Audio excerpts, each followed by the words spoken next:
Hey everyone, Admiral Seabass back again for January 1938. And this turn, we're going to be doing the Russians and the Communist Chinese.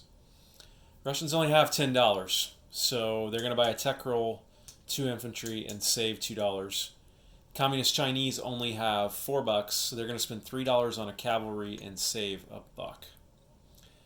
And we're not going to have any combat moves. Spain has lost, the Russian player thinks, so we're not going to focus on that. The Chinese communists are not quite ready to attack. I could hit... Well, not really. I mean, there's really not any good targets for the Chinese communists to hit. This is the only one they could really hit. They'd have to move 3 mountain infantry out of the mountains. Actually, they can't hit this one. Never mind. So there's really no targets for the Chinese communists to hit. They're going to pull a lot of these units up. And more importantly, these 3 fighters are going to be assigned to the Chinese communists. So let's go ahead and do this, show how that's going to work. So these 3, per the rules, become the Soviet volunteers in China. And let me make sure you can see that when I'm going to move those. And you can't. All right. Okay. There. So these are basically going to become lent to the Chinese communists. And I know in the rules it says the KMT, but since I'm doing these house rules where more territories become communist China, I think it makes sense that the Soviets would lend these to the Chinese communists. So they're going to go 1, 2, 3, 4 into Xinjiang, and then these other 2 fighters are going to do the same thing. Okay. And then it's going to get pretty darn crowded in here. But this cavalry and these 3 infantry are also going to go into communist China like that. And these 2 infantry are going to come forward like that. So, yeah, let's do that. And then I think that's it for my non-combat moves over here. I will have several non-combat moves. Let's do my Navy before I forget about it. So this sub will go 1, 2, 3 and join up with that Soviet Navy there. This Navy up here is going to sit tight for now. I don't think I have any other Navy to move as the Soviets. I do have a couple more moves up here. This Marine is going to strategic rail move down to Crimea, like that. This infantry is going to move in here, like that. This guy is going to move there, like that. This guy is going to move forward, like that.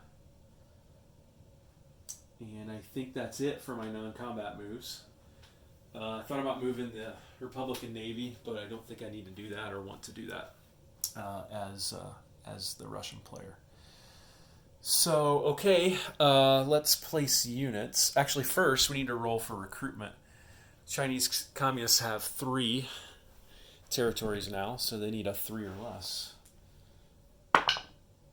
They got it. So, I think what I will do is...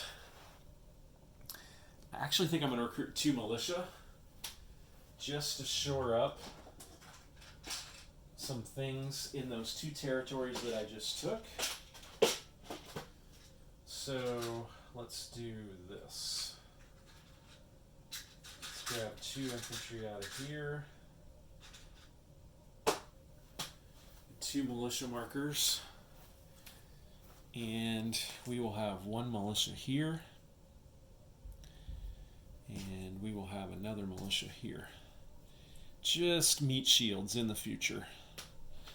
In case the Japanese roll in. And this militia will protect these fighters if Japan gets any idea about just hitting those fighters.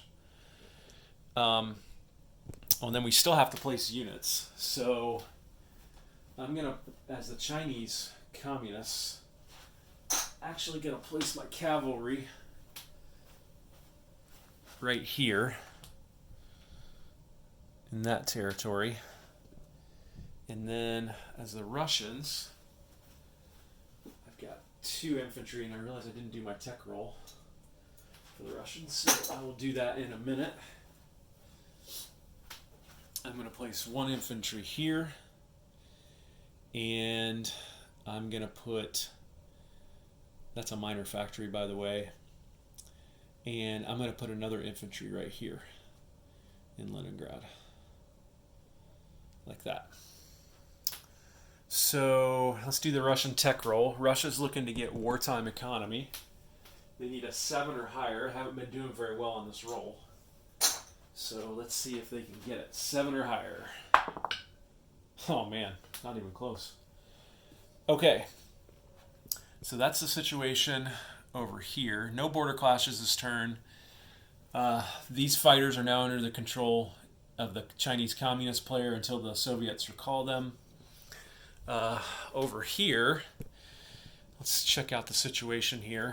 We've got a Soviet transport and a decent sized navy, a Soviet marine, and an infantry. Those are ready to be loaded on this transport, and next turn they can go 1,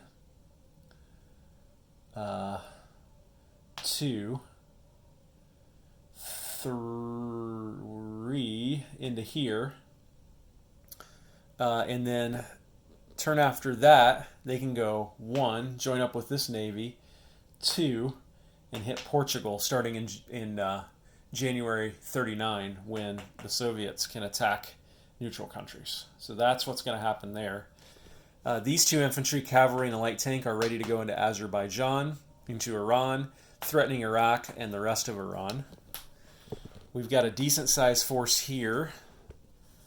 Right here, ready to go hit Mongolia as well. And we've got a decent sized force built up here on the border of Finland. 4 infantry, a light tank, and a cavalry. And probably could pull this medium, is that an air transport or a medium bomber? I think it's a medium bomber. I have to check that, to hit Viipuri. Plus Russia could probably build a couple more things there as well. Also, I believe Russia can lend lease to the Chinese Communists now. I'm not exactly sure they can do that without a rail link. I'll have to check those rules. But yeah, you can kind of see how Russia's shaping things here for the future. Also, Russia's got a bare minimum defensive shield here against potential German invasion, where we've got every territory covered with an infantry. We've got a couple things in reserve here and here for counterattacks, but that'll need to be built significantly as well. So, and Chinese Communists are certainly ready to start counterattacking next turn against the Japanese aggression. So that's the way things stand. Both sides saved a buck.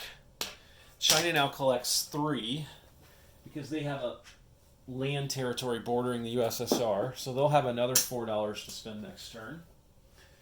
And the Soviet Union collects another 8, so we'll just chip them out, and they'll have $10 to spend next turn. And I don't think any victory conditions changed this turn, so that should do it for the Russia and Chinese CCP turn for January 1938. Admiral Seabass signing off.